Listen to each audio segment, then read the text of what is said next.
kurang lebih pada hari ke-8 sampai 12 itu setelah fertilisasi ya, proses pada saat trofoblast melekat pada endometrium.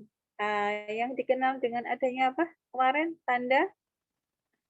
Masih ingat tanda apa? Oh maaf, kalian itu D3 ya? D3 dengan siapa ya? Penjelasan tentang konsepsi nidasi. Sudah belum ya? Yang jelaskan siapa? Bu Marni apa Bu Yuni ya? Halo? Ya. Pada awal kehamilan itu ya, pada saat setelah fertilisasi, pada saat mau hasil konsepsi tadi mencari tempat untuk namanya implantasi atau nidasi itu dia dalam bentuk trofoblast itu akan mencari tempat melekat di mana nanti kalau sudah melekat akan dari trofoblast tadi menjadi bakal plasenta ya. Di situ pada saat proses perlekatan itu menyebabkan adanya luka kecil yang bisa menyebabkan adanya implantation bleeding atau yang lebih dikenal dengan tanda Hartmann. Ingat ya? Sudah dijelaskan ya? Tanda Hartmann itu adalah perdarahan masuk di perdarahan sebelum 24 minggu. Kemudian ada lagi tentang abortion atau aborsi. Nih ya, ini ada sumber yang mengatakan kurang dari 12 minggu. Ini sering terjadi pada kehamilan ya. Aborsi sendiri, abortus ya, kalau nggak tahu abortion itu abortus. Ada macamnya apa aja? Tadi sudah dijelaskan belum tentang abortus? Ada apa? Imminent abortus imminent atau ancaman keguguran. Nah, ini bedanya apa? Tadi sudah dijelaskan belum kelompok menjelaskan tentang abortus imminent? Sudah belum? Halo? Kok nggak ada suaranya ya? Ya, kemudian ada abortus incomplete. Ya, ada abortus completus. Kemudian ada misabortion. Halo? Kok nggak ada suaranya ya? Ya, bedanya apa? Nanti di komplikasi kehamilan akan diulas secara detail ya. Kemudian ada kehamilan mola. Nah, ini ada degenerasi dari Pili chorioalix sehingga Pili chorioalix ini akan dia bisa hamil ada yang namanya gelembung mola. Atau orang Jawa atau orang-orang sering menyebutnya dengan kehamilan anggur. Halo, suaranya bisa didengar? Enggak, Ibu, terdengar, Bu.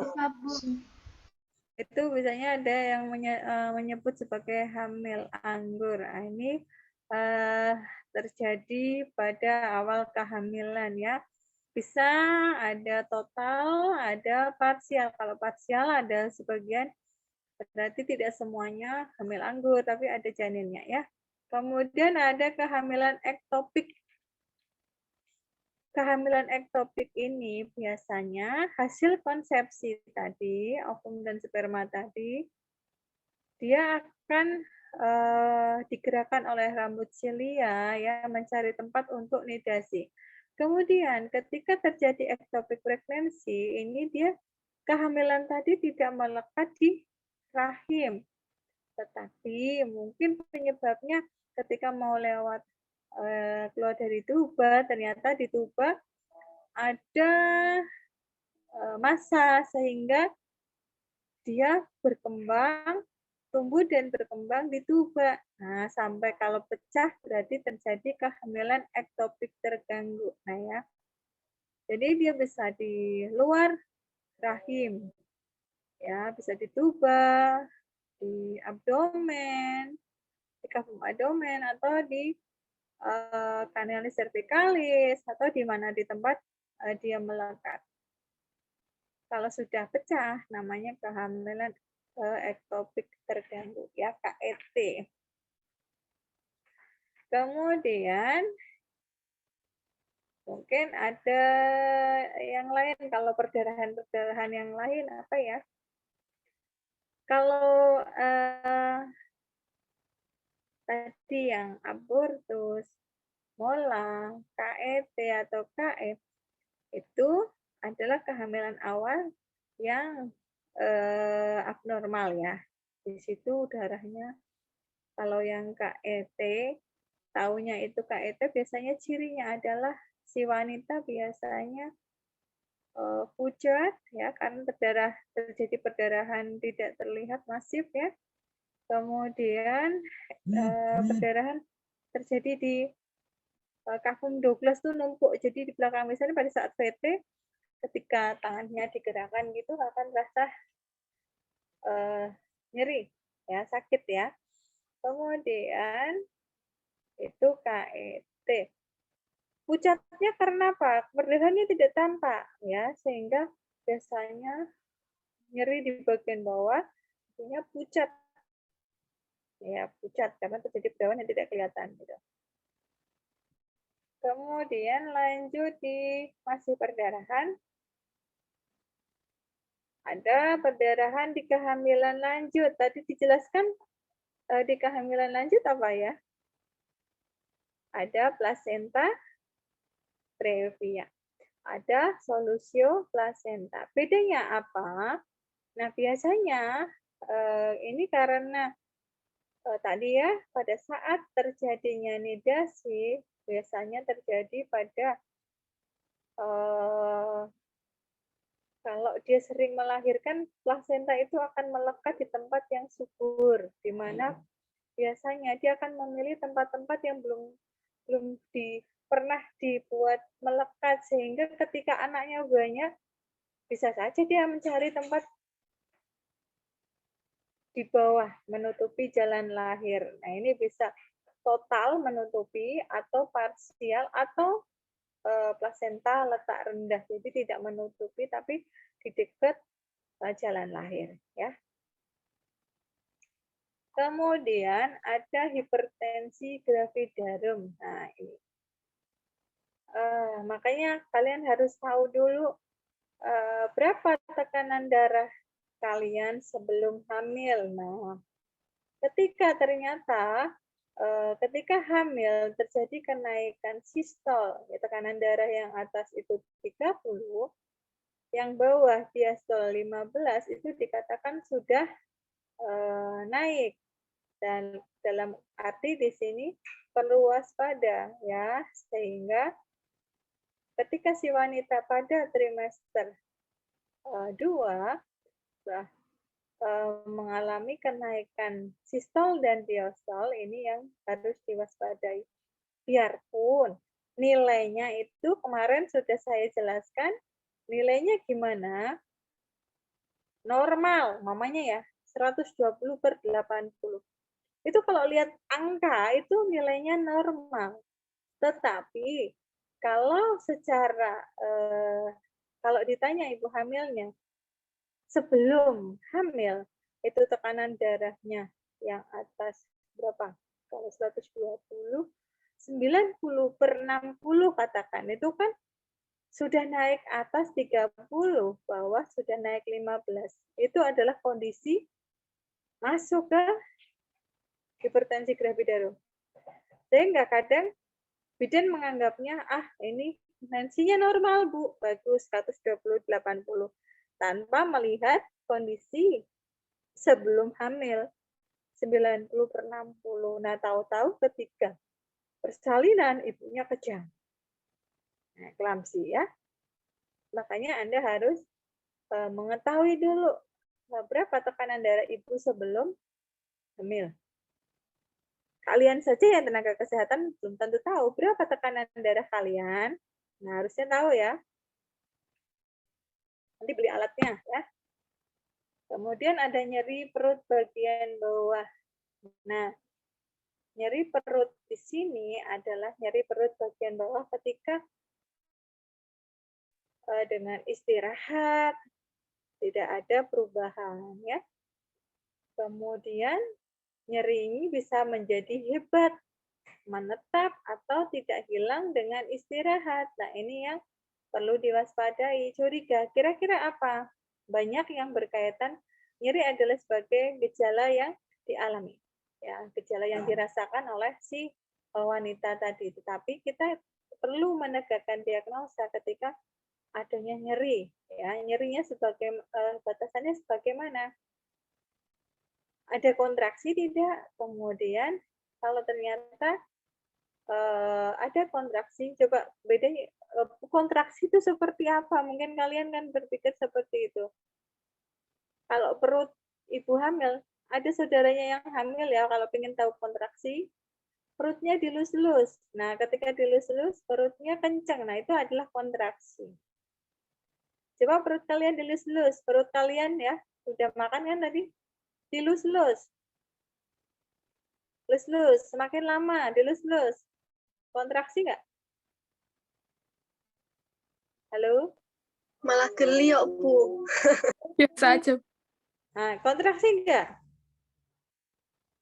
Enggak lah, mau kalian nggak hamil Enggak, kok. Bu. Ya enggak lah. Orang nggak hamil dilus-lus ya perutnya nggak kenceng. Beda sama ibu hamil. Nah, ibu hamil itu kalau dilus-lus perutnya dia akan kontraksi ya. Itu yang namanya kontraksi Braxton Hicks ya. Jadi kalau dia nyeri dan tambah hebat, menetap, tidak hilang dengan istirahat, ini yang perlu waspada. Mungkin sebagai salah satu gejala yang mengarah adanya komplikasi pada kehamilan. Ya. Mungkin ada kehamilan tadi yang ektopik juga ada nyeri perut bagian bawah. Nah ya, apakah ada diagnosa lain? Mungkin juga ada, ya, ada yang berkaitan dengan radang panggul, ada apendik, ada penyakit kantong empedu dan sebagainya, atau ISK. Nah, makanya nyerinya bagaimana? Nah, ini kalian harus mengkaji. Ada yang mau ditanyakan? Lanjut ya. Sakit kepala yang hebat. Nah, kalian sering sakit kepala kah? Kalian pernah sakit kepala? Pernah. Nah, Pernah. kalau sekarang mungkin nggak pernah sakit kepala ya, kecuali kalau tugasnya banyak ya, pusing ya. Coba kalau kalian kuliahnya nggak daring, tapi luring, mesti kalian sakit kepala kalau akhir bulan.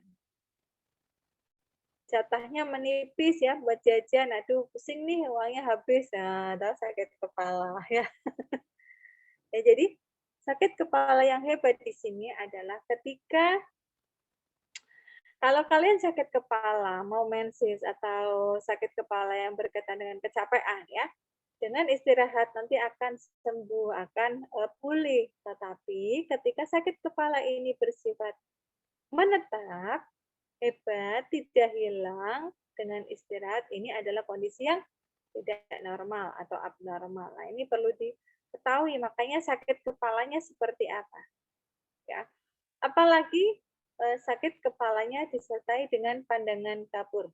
Nah, biasanya kalau tekanan darahnya tinggi, kompensasinya adalah biasanya ini karena terjadi odem retina sehingga pandangannya tidak jelas. Nah, itu bisa ya. Kemudian untuk menyeimbangkan cairan dalam tubuh tadi yang kaitannya dengan tekanan tinggi, dia akan kompensasinya adalah kencing, pipis terus.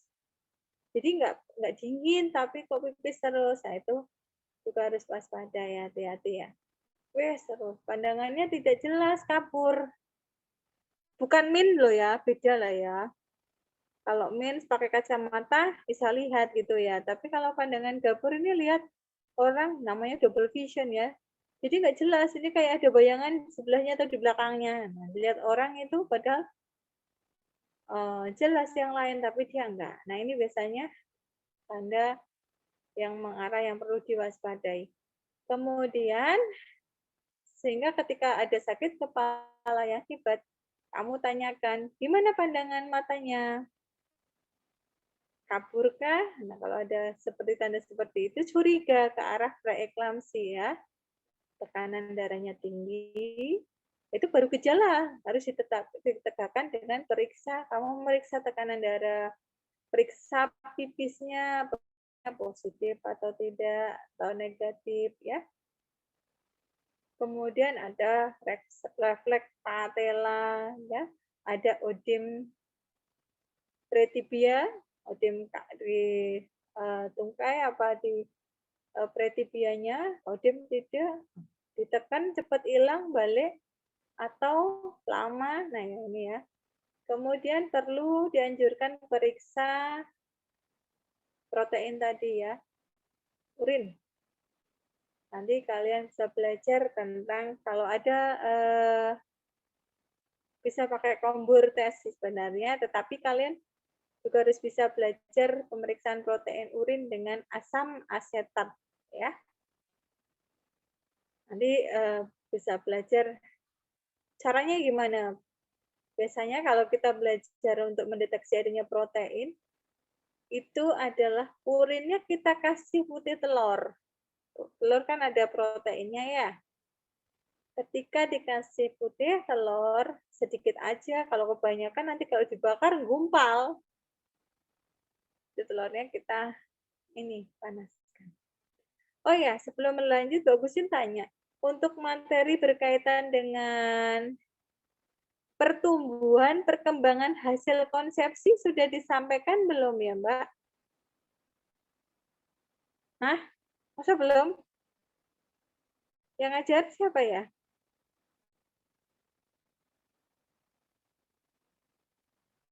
Nggak ada ya?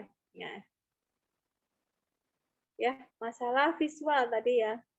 Double vision, pandangannya kabur, berbayang. Nah, ini juga perlu diwaspadai. Kok tiba-tiba lihatnya tuh nggak jelas, pandangannya kabur, berbayang. Itu harus diwaspadai. Kemudian periksa tekanan darah, protein urin, dan odim. Nah, ini ya. Kemudian kalau tetap tinggi, perlu rujukan ke tempat yang fasilitasnya dan penata laksana. Kalau dari BPM ya ke puskesmas atau mau tempat rumah sakit yang lengkap sekalian menentukan untuk pertolongan persalinan ya. Kalau bengkak yang normal ya, bengkak tadi ya, adanya bengkak wajah dan jari-jari tangan. Kalian kalau yang rumahnya jauh, kalau duduk terus kakinya bengkak nggak? Naik bis dari Sumatera ke Semarang, kakinya bengkak nggak?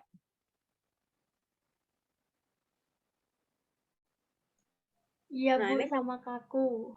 ya kaku, keju ya, pakai sepatu.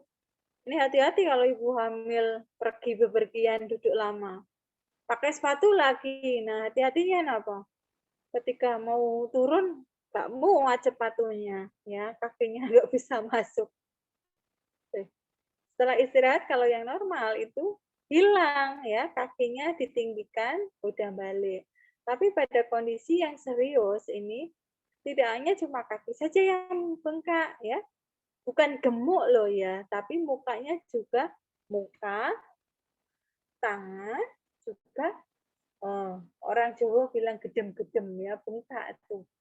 Tangan, muka, nah ini juga bengkak ya, abuh, abuh tapi nggak sakit ya, karena berkaitan dengan tadi sebagai tanda adanya mengarah ke ibu hamil yang dengan komplikasi tadi ya.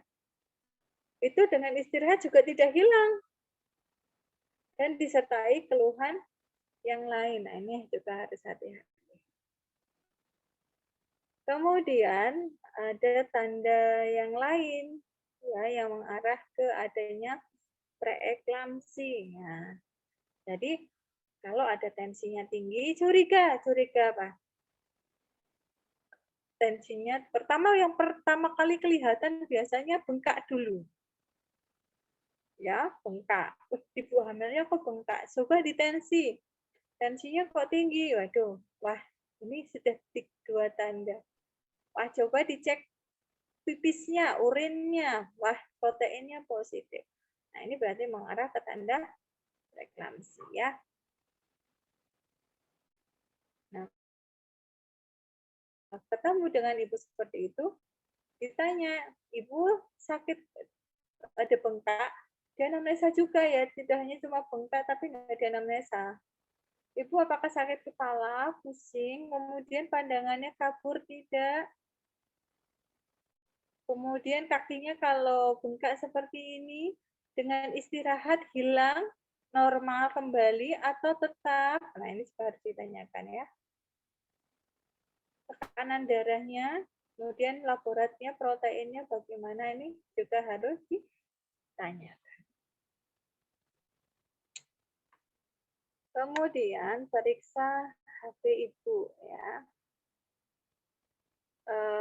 Biasanya nih kalian nih yang kalau jam segini ngantuk karena bisa lapar, bisa capean seharian kuliah. Tapi kalau pagi-pagi, ya pagi-pagi kan harusnya sudah fresh. Ngantuan, nah ini ya. Dilihat ternyata konjungtiva anemis ya, ini ya konjungtiva anemis, nah itu tanda-tanda ke arah apa? Anemia. Anemia. Kemudian, nah gerakan janin. Kapan kita bisa merasakan adanya gerakan janin yang pertama kali? Masih ingat? Ini di pertumbuhan dan perkembangan juga hasil konsepsi, ya, harusnya sudah disinggung ini. Ya, ada quickening ya, ada gerakan janin yang dirasakan pertama kali oleh ibu pada usia 16 minggu. Gerakan ya, bentuknya gerakannya nggak kayak gerak itu enggak, tapi kedut, nanti pindah, ser. Bu Hanifah rasanya kedut apa mak gerak? Aku udah lupa lama. Waktu 16 minggu, ya. Nah, jadi tidak denyutnya tuh tidak kenceng kayak kalian gerak kayak bayi gerak gini, enggak, tapi kayak di kedut, kayak kamu kedutan di mata tapi itu di perut. Nah, ya, jangan bayangin bayinya gerak ya. Oh, nanti kamu pas hamil mana sih namanya quickening ya, kedut kayak kedutan gitu, nanti pindah ser. Ya, jadi itu adalah gerakan bayi yang pertama namanya quickening ya.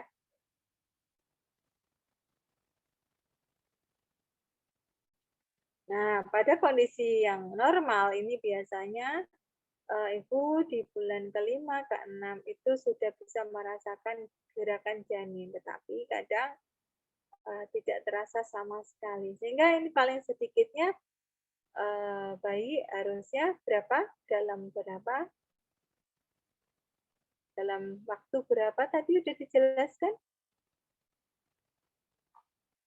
Ya.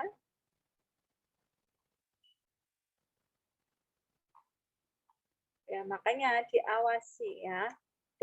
Dalam periode waktu 3 jam ini sudah ada berapa waktu ya? Ada berapa kali ya? Nah, dalam sehari ada berapa kali dia bergerak. Nah, ini juga harus diawasi. Kalau bidan bisa mendengarkan dengan apa? Dengan Doppler. Kalau sudah lanjut, sudah dengan Linek namanya, itu bisa dengan Linek. Jadi kalian nanti biasakan tidak dengan Doppler ya, latihan dengan Linek. Gitu. Ada yang mau ditanyakan sampai di sini? Silakan absen di Healthy. Sudah bisa dibuka?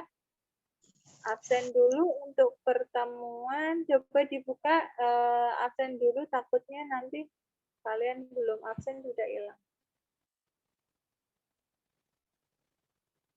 Oke, ada yang mau ditanyakan? Bagusin nanti utang waktu ini ya untuk menjelaskan ulang yang kemarin. Kemarin kan diskusi, baru diskusi. Nanti sekalian yang ini, yang sekarang.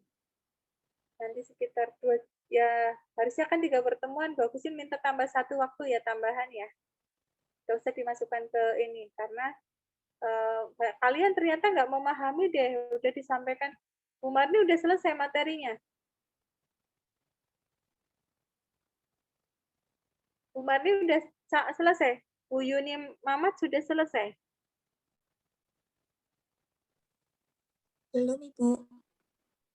Nanti mamanya tambahan 1 jam itu, 1 jam, 1 kali pertemuan tambahan di luar ketika ada jam kosong.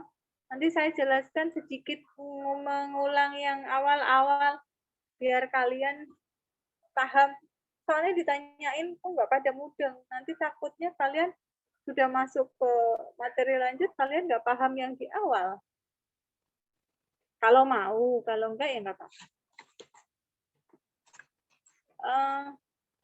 Itu mungkin dari materi yang berkaitan dengan komplikasi kehamilan. Ada yang mau ditanyakan? Tadi yang sudah dijelaskan ya. Untuk materi kebutuhan, faktor-faktor sudah semua ya.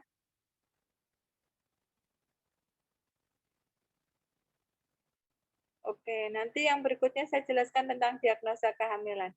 Untuk pertemuan kali ini, Bagusin cukupkan sekian ya. Nanti hutangnya tambah 1, dikumpulin di pertemuan keempat. Harusnya kan cuma 3, saya tambahkan 1 untuk menjelaskan sedikit di materi yang kemarin, sama materi yang awal-awal yang kalian mungkin dari pengampu lain belum dijelaskan. Nanti tingkat 2 nggak nyambung, yang disebut kehamilan apa nggak mudah. Itu dari saya, ada yang mau ditanyakan? Oke, Ibu. Terus itu mengenai tambahan jamnya itu setelah UTS atau gimana, Ibu? UTS kapan ya? Kalau sesuai tanggal itu yang udah diberikan tanggal 8, Ibu. 2 minggu lagi sekitar. Oh iya, boleh. Kalau pas ada kosong aja nggak apa-apa. Oh, enggak, Ibu. Itu ya dari saya. Terima kasih kalau nggak ada yang tanya. Kan kalian dari pagi tadi kuliahnya apa? Tadi Dono, terus ada etikol.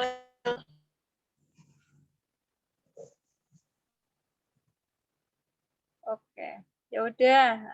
Mungkin itu dari Bu Agustin, nanti kita lanjutkan pertemuan berikutnya. Saya akhiri ya. Terima kasih. Assalamualaikum warahmatullahi wabarakatuh.